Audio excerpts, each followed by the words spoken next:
183 BNSS, जिसके कई सारे कॉन्सेप्ट हम लोग देख चुके हैं और आज की वीडियो में हम बात करेंगे कि इसकी सबसेक्शन 6 और उसकी clause B newly added clause है जो पहले सीआरपीसी में नहीं थी। क्या चेंज आया इसके रिगार्डिंग? देखिए, पहले हम लैंग्वेज देख लेते हैं इस सेक्शन की क्या कहती है।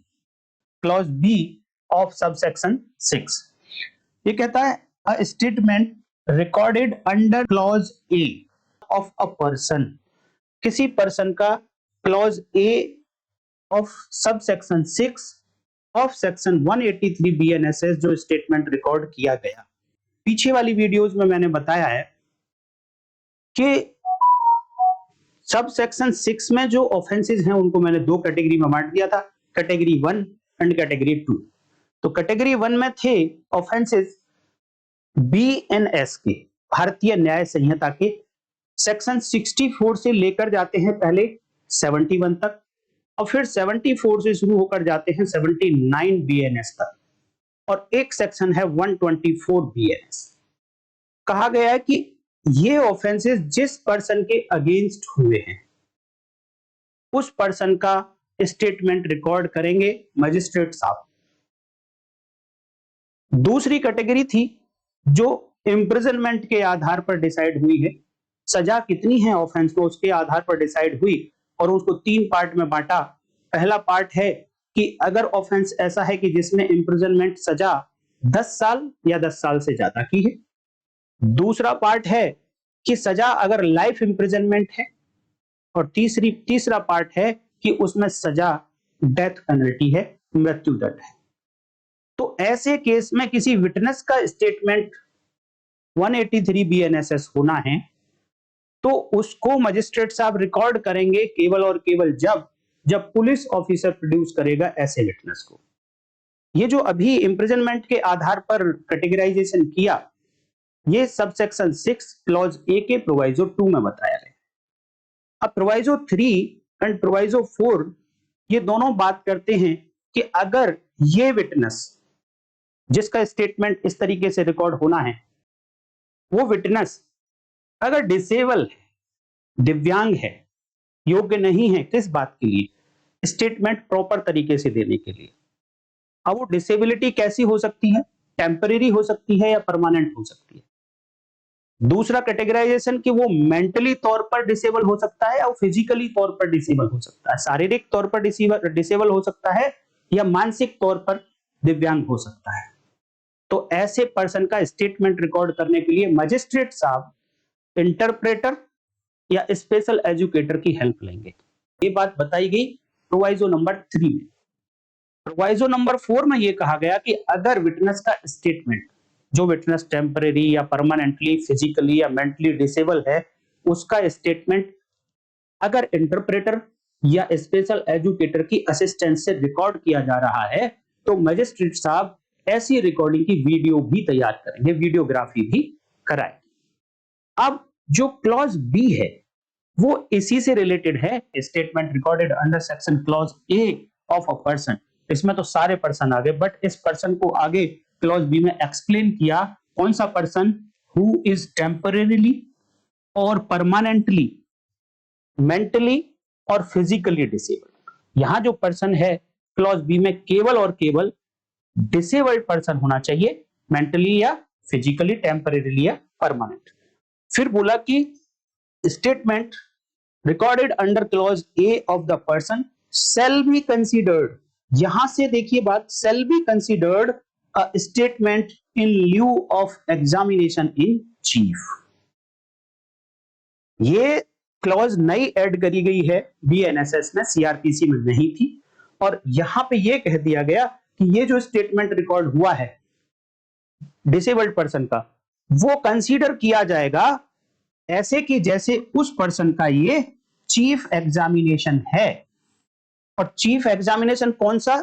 As specified in section 142 of Bharatiya Sakshya अधिनियम 2023 में सेक्शन 142 में बताया गया कि चीफ एग्जामिनेशन क्या होगा। तो ये स्टेटमेंट जो 183 बीएनएसएस में रिकॉर्ड हुआ डिसेबल पर्सन का, तो क्लॉज बी ने कहा कि इसको चीफ एग्जामिनेशन माना जाएगा। अब अगर इसको चीफ एग्जामिनेशन मान लेंगे तो क्या होगा इसका इफेक्ट, आगे बताया, such that the maker of the statement, जिस विटनेस का ये स्टेटमेंट है, can be cross examined on such statement. Generally क्या होता है, जब कोर्ट में जाते हैं, एक विटनेस को कोर्ट में बुलाया जाता है, तो उस विटनेस को बोला जाता है कि आप शपथ लें कि जो कुछ कहेंगे धर्म से सच कहेंगे। तो ऐसी शपथ लेने के बाद अब विटनेस को बोला जाता है कि बताओ आपके साथ क्या हुआ, आपने क्या देखा, क्या सुना, क्या महसूस किया इस केस से रिलेटेड। तो जो कुछ उसको पता होता है वो अपना एक स्टेटमेंट कोर्ट को देता है और कोर्ट उसको लिख लेती है। फिर इस स्टेटमेंट के आधार पर जो एक्यूज पार्टी होती है, डिफेंस एडवोकेट होता है, वो इस विटनेस का क्रॉस एग्जामिनेशन करता है। क्रॉस एग्जामिनेशन किया जाता है डिफेंस के द्वारा कि इस विटनेस से सच्चाई निकलवाने के लिए। डिफेंस हमेशा ये कहता है कि ये विटनेस झूठ बोल रहा है, गलत बोल रहा है, सच्चाई मैं देखो अभी निकाल के दिखाता हूं आपको क्रॉस एग्जामिनेशन करके।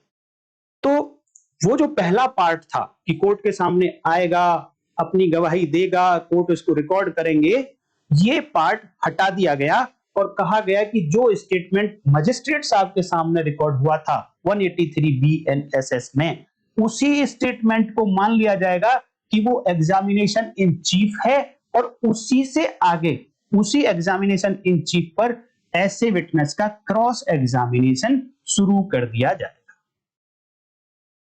और फर्दर एक्सप्लेन कर दिया, without the need for recording the same at the time of trial.